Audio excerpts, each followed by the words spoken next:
अध्याय 7। प्रायश्चितको बलिदानको अर्थ के हो? नयाँ करारमा येशू ख्रीष्टले हामीलाई छुटकारा दिनुभयो भनी प्राय उल्लेख गरिएको छ। छुटकारा भन्नाले हामीले तिर्न नसक्ने ऋण तिरेर हामीलाई स्वतन्त्र पार्नु हो। के तपाईसँग कोही त्यस्तो व्यक्ति छ जसले तपाईले तिर्न नसक्ने ऋण तिरिदेओस्? यद्यपि हामीले तिर्न नसक्ने ऋण पैसाको विषय होइन, किनकि पापको ज्याला मृत्यु हो। परमेश्वरले आफ्नो पुत्रलाई हाम्रो पापहरू बोक्न दिनुभयो, जुन प्रायश्चितको बलिदान हो। 08 घोर कष्टमा पर्दा समेत अयुबले के विश्वास गरे? अयुब 19:25। तर म जान्दछु मेरा उद्धारक जीवित हुनुहुन्छ, सबैभन्दा अन्तिम समयमा उहाँ पृथ्वीमा खडा हुनुहुनेछ। 08:1 येशू सेवा पाउन आउनु भएन, त्यसो भए उहाँ के दिन आउनुभयो? मत्ती 20:28। जसरी मानिसको पुत्र पनि सेवा पाउनलाई होइन, तर सेवा गर्न र धेरैको छुटकाराको मोल स्वरूप आफ्नो प्राण दिन आयो। प्राणको छुटकाराको मूल्य दिनुको अर्थ येशू हाम्रा पापहरूका निम्ति मर्न आउनुभयो भन्ने हो। 08:2 पुरानो करार अनुसार प्रायश्चितको बलिदानको निम्ति येशूलाई कति मूल्यमा बेचिने थियो? जकरिया 11:12। तब मैले तिनीहरूलाई भने, तिमीहरूलाई असल लागे मलाई मेरो ज्याला देऊ, होइन भने राख, यसैले तिनीहरूले मलाई चाँदीका 30 टुक्रा दिए। 08:3 येशू प्रायश्चितको बलिदान बन्नुभएको दृश्यलाई भजन सङ्ग्रहले कसरी वर्णन गर्दछ? भजन सङ्ग्रह 22:12-16। 12 धेरै साँढेहरूले मलाई घेरेका छन्, बासानका बलिया साँढेहरू मेरो चारैपट्टि छन्। 13 आफ्नो शिकार फहराउने बोकाएका गर्जने सिंहहरू मेरो विरुद्ध आफ्ना मुख बाउँछन्। 14 म त पानीझैँ पोखिएको छु र मेरा सारा हड्डीका जोर्नीहरू फुस्केका छन्। मेरो मुटु मैन जस्तै भइसकेको छ, मेरो छातीभित्र त्यो पग्लेको छ। 15 माटोको खपटोझैँ मेरो बल सुकिसकेको छ र मेरो जिब्रो मेरो तालुमा टाँसिएको छ। तपाईले मलाई मृत्युको धुलोमा मिलाउनु भएको छ। 16 कुकुरहरू मेरो चारैपट्टि छन्, कुकर्मीहरूको समूहले मलाई घेरेको छ, तिनीहरूले मेरा हात र मेरा खुट्टा छेडेका छन्। 08:4 भजन सङ्ग्रह अनुसार येशूलाई क्रुसमा टान्ने सिपाहीहरूले के गर्नेछन्? भजन सङ्ग्रह 22:18। तिनीहरू मेरा वस्त्रहरू आपसमा बाँड्छन् र मेरो पोसाकको निम्ति तिनीहरूले चिट्ठा हाल्छन्। यूहन्ना 19:23-24। 23 जब सिपाहीहरूले येशूलाई क्रुसमा टाँगे, तब तिनीहरूले उहाँका वस्त्र लिएर प्रत्येक सिपाहीलाई एक भाग हुने गरी 4 भाग गरे। उहाँको बाहिरी वस्त्र पनि लिए, तर त्यो वस्त्र चाहिँ सिउनी नभएको माथिदेखि तलसम्मै बुनेको सग्लो थियो। 24 यसकारण तिनीहरूले आपसमा भने, यो चाहिँ नच्यातौँ, तर यो कसको हुने हो भनी चिट्ठा हालौँ, धर्मशास्त्र पुरा होस् भनेर नै यो भएको थियो। तिनीहरूले मेरो वस्त्र आफूमा बाँडे र बाहिरी वस्त्रमा चाहिँ चिट्ठा हाले। 08:5 येशू हाम्रा पापहरूका निम्ति प्रायश्चितको बलिदान बन्नुहुनेछ भन्ने तथ्यको बारेमा यशायाको पुस्तकले के अगमबानी गरेको थियो? यशाया 53:4-6। 4 निश्चय नै उसले हाम्रा निर्बलताहरू बोक्यो र हाम्रा दुःख भोग्यो, तापनि हामीले उसलाई परमेश्वरबाट हिर्काइएको, उहाँबाट पिटिएको र दुःखमा परेको सम्झ्यौं। 5 तर ऊ त हाम्रा अपराधहरूका निम्ति छेडियो, हाम्रा अधर्मका निम्ति ऊ पेलियो। हामीमा शान्ति ल्याउने दण्ड उसमाथि पर्यो र उसको कोर्राको चोटले हामी निको भयौं। हामी सबै भेडाझैँ बरालिएका छौं, हामी हरेक आफ्नै बाटोतिर लागेका छौं र परमप्रभुले उसमाथि हामी सबैको अधर्म हालिदिनु भएको छ। 08:6 परमेश्वरले उहाँलाई हाम्रो निम्ति पाप ठहराउनुभयो भन्ने तथ्यको बारेमा 2 कोरिन्थी 5:19-21 ले के भन्छ? पद 19 उहाँले हाम्रो आफ्नै पापको लेखा हामीमाथि राख्नु भएन, अर्थात् स्वयं ख्रीष्टमा हुनु भएर परमेश्वरले संसारलाई आफूसँग मिलापमा ल्याउँदै हुनुहुन्थ्यो। तिनीहरूका अपराधका लेखा नलिएर मिलाप गराउने कामको र सन्देश उहाँले हामीलाई सुम्पिदिनु भएको छ।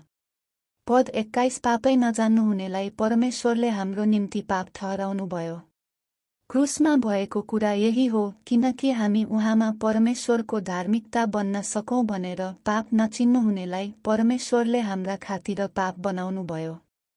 08:7 भजन सङ्ग्रहमा प्राणको छुटकाराको मूल्य के हो? भजन सङ्ग्रह 49:7-8। 7 कुनै मानिसले मोल तिरेर अर्कालाई कदापि छुटाउन सक्दैन वा परमेश्वरलाई उसको जीवनको मोल त्यसले दिन सक्दैन। 8 जीवनको मोल बहुमूल्य हुन्छ, कुनै भुक्तानी कहिले यथेष्ट हुँदैन। 08:8 छुटकाराको बारेमा परमेश्वरले के भन्नुभयो? प्रस्थान 30:15। जब तिमीहरूका प्राणका प्रायश्चितको निम्ति परमप्रभुको भेटी दिइन्छ, तब धनीले आधा सेकेलभन्दा बढी र गरिबले त्यसभन्दा कम नदेओस्। ख्रीष्ट येशूले हाम्रो निम्ति तिर्नुभएको छुटकाराको मूल्य धनी र गरिब दुवैका निम्ति एउटै छ। अर्थात् परमेश्वरले आफ्नो पुत्रलाई बाँकी राख्नु भएन, तर हामी सबैका निम्ति छुटकाराको मूल्यको रूपमा अर्पण गर्नुभयो। रोमी 8:32। जसले आफ्नै निज पुत्रलाई बाँकी राख्नु भएन, तर हामी सबैका निम्ति उहाँलाई दिनुभयो, के उहाँले हामीलाई सबै थोक पनि उहाँकै साथमा दिनुहुने छैन र? 08:9 यसया 53 को खण्ड पवित्र आत्माले इथियोपियाका नपुंसकलाई बचाउनुहुँदा बोल्नुभएको कुरा हो। ती नपुंसकले के सोधे? प्रेरित 8:34। तब ती नपुंसकले फिलिपलाई भने, कृपा गरी मलाई भन्नुहोस्, अगमवक्ताले यो कसको विषयमा भनेका हुन्, उनको आफ्नै विषयमा कि अरू कसैको विषयमा? 09:0 फिलिपबाट सुसमाचार सुनेपछि ती नपुंसकले के भने? प्रेरित 8:36। अनि उनीहरू बाटोमा जाँदै केही पानी भएको एउटा ठाउँनेर आइपुगे। ती नपुंसकले भने, हेर्नुहोस्, यहाँ पानी रहेछ, मलाई बप्तिस्मा हुनदेखि केले रोक्न सक्छ? फिलिपले प्रचार गरेको सुसमाचारद्वारा ती नपुंसकले येशू ख्रीष्टलाई भेटे, जसको बारेमा अगमवक्ताले कसको विषयमा भनिरहेका छन् भनेर उल्लेख गरिएको छ। यसया 53:4-5 मा हामी भन्ने शब्द 7 पटक उल्लेख गरिएको छ। कृपया हामी भन्ने शब्दको सट्टामा आफ्नो नाम राखेर पढ्नुहोस् र स्वीकार गर्नुहोस्। के तपाईँ अहिले भावुक र कृतज्ञ हुनुहुन्छ अनि तपाईँ कसलाई भेट्न र बप्तिस्मा लिन चाहनुहुन्छ? येशूलाई भेटेर तपाईँ कति गहिरोसँग प्रभावित हुनुभयो भन्ने विषयमा के तपाईँले कहिले कसैसँग कुरा गर्नुभएको छ? 09:1 त्यसैगरी येशूले प्रायश्चितको बलिदानको रूपमा हाम्रो निम्ति मरेर देखाउनु भएको आफ्नो प्रेमको बारेमा के भन्नुभयो? यूहन्ना 15:13। आफ्ना मित्रहरूका लागि आफ्नो प्राण अर्पण गरिदिनुभन्दा ठूलो प्रेम अरू कसैको हुँदैन। 09:2 कुन प्रेमले आफूलाई अधीनमा राखेको छ भनी पावलले भने? 2 कोरिन्थी 5:14। ख्रीष्टको प्रेमले हामीलाई बाध्य गराउँछ, किनभने हामीलाई यो निश्चय छ कि सबैका निम्ति एकजना मर्नुभएको हुनाले सबै मरे। परमेश्वरको पुत्र तिनी जस्तो पापीको निम्ति मर्नुभयो भन्ने प्रेमले नै तिनलाई अधीनमा राख्यो भनी तिनले भने। 09:3 बाइबलले भन्छ, हामी निश्चित छौँ, त्यसो भए हामी कुन कुरामा निश्चित हुनुपर्छ? रोमी 5:7। धार्मिक मानिसको निम्ति मर्न तयार हुने कोही बिरलै पाइएला, कतै असल मानिसको निम्ति कसैले मर्ने आँट गरी पनि हाल्ला। धर्मी मानिसको निम्ति कसैले ज्यान देला, यो बिरलै हुन्छ।